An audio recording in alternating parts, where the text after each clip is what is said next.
జై శ్రీరామ్, శ్రీమాత్రే నమః. జై జనసేన, జై పవన్ కళ్యాణ్, జై వరాహి. వందే మాత్రం వీక్షకులకందరికీ నమస్సుమాంజల్లు. గత ఎన్నికల్లో ఘోర పరాభవం తర్వాత తెలంగాణలో బీఆర్ఎస్ కుటుంబ కథాచిత్రంలో రకరకాల మార్పులు వచ్చాయి.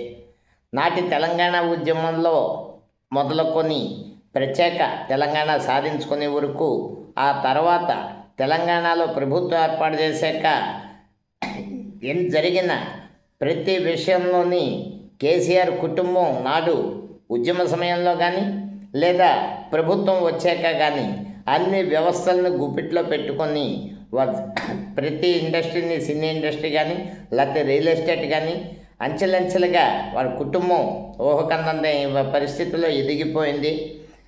ఈ ఓడలు బళ్ళు ఓడలు అవుతాయి అన్నట్టు ప్రజలు ఒక 10 ఏళ్ళ తర్వాత వాళ్ళని తిరస్కరిస్తే కారణం ఏంటంటే వీళ్ళ అవినీతి.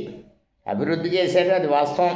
ఎంతో కొంత అవినీతి విషయంలో ఎమ్మెల్సీ కవిత జైలుకి వెళ్ళడం, అలాగే కాళేశ్వరం ఇతరత్ర యాదాద్రి కూడా ఎవరు దృష్టి సారించలేదు. దాని కూడా నిర్మాణంలో కూడా చాలా అవినీతి జరిగినట్టు కొన్ని లోపాలు వచ్చినట్టుగా తెలిసింది.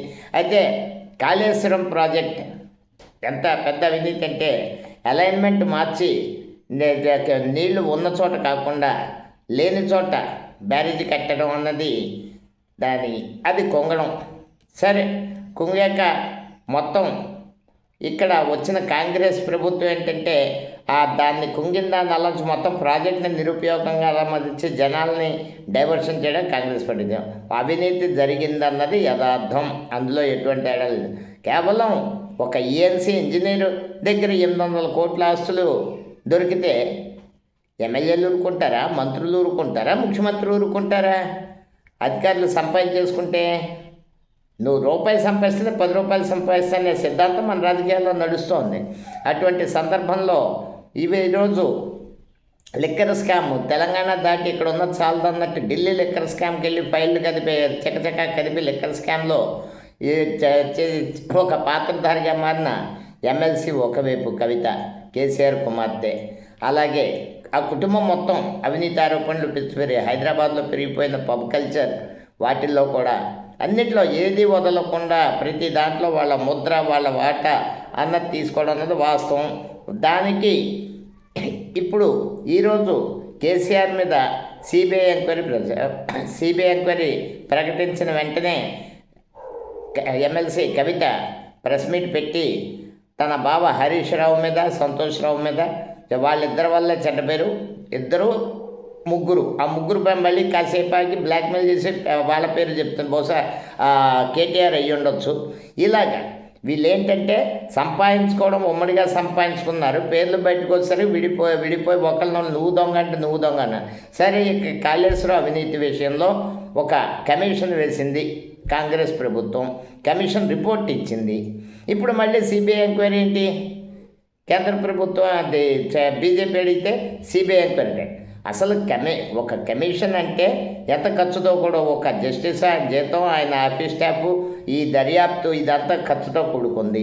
అదే అయిపోయాక ఇప్పుడు మళ్ళీ సిబిఐ అంటే ఇక్కడ ఏది జరగదు, కాలయాపన జరగడం తప్పించి డైవర్షన్. ఇక్కడ వాస్తవానికి దేశంలో నేరస్తులందరూ, అవినీతి చేసిన వాళ్ళందరూ తప్పించుకుంటున్నారంటే ఇలాంటి సంఘటనలే జరిగింది. అవినీతి ఒక రిపోర్ట్ ఇచ్చిందని కోర్టు ఏం చెప్తుందో, ఏం చేస్తో చట్టపరమైన చర్యలు తీసుకోవాలి. అంతేగాని మళ్ళీ సిబిఐ ఎంక్వైరీ రెడ్డి వచ్చి మొదలడరా అని సిబిఐ ఎంక్వైరీ ఇవ్వడం ఏంటి?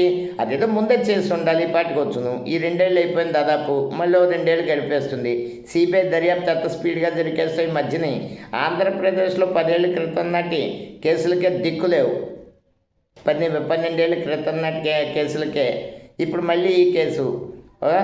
ఇటువంటి సందర్భాల్లో ప్రభుత్వాలు తక్షణ పరిష్కారం ఆలోచించాలి. ఒక ప్రభుత్వం వస్తే ఇంకో పాత ప్రభుత్వం మీద కక్ష తీర్చుకునే విధంగా కాకుండా ఖచ్చితంగా ఇక్కడ అధికార దుర్వినియోగం జరిగిందే వాస్తవం, అవినీతి జరిగింది అన్నది వాస్తవం.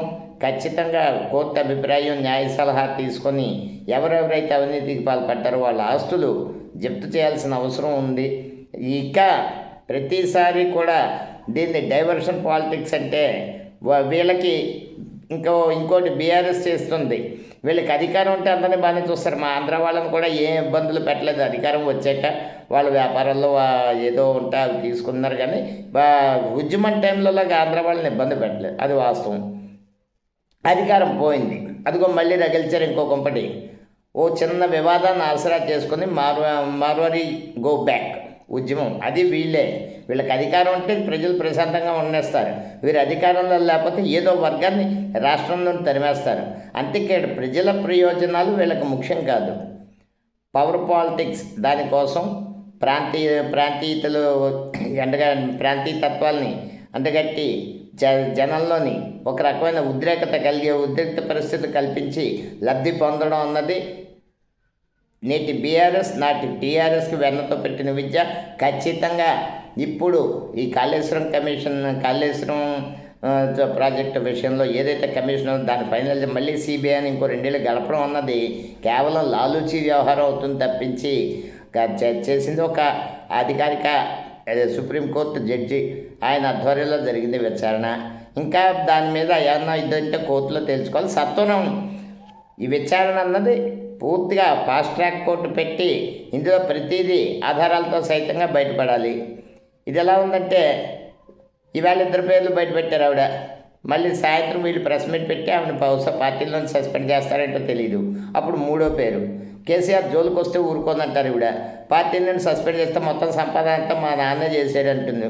కాబట్టి ఈ కుటుంబం బయట తిరగడం సమాజానికి, తెలంగాణ సమాజానికి కానీ తెలంగాణ ప్రజలకు కానీ అంత సేఫ్ కాదు. కఠినమైన చర్యలు తీసుకోవాలి. ఇందులో డైవర్షన్ పాలిటిక్స్ అవి కాకుండా మళ్ళీ సిబిఐ దర్యాప్తు అంటూ రెడ్డొచ్చి మొదలాడరా అన్నట్టుగా కాకుండా ఈ కమిషన్ ఆధారంగా చర్యలు తీసుకొని వాళ్ళకి శిక్షలు పడేలా చేయాలి. ఎవరెవరైతే అక్రమంగా వారి ఆస్తులు ప్రభుత్వానికి జప్తు చేయాలని కోరుకుంటూ వందే మాత్రం. జై హింద్.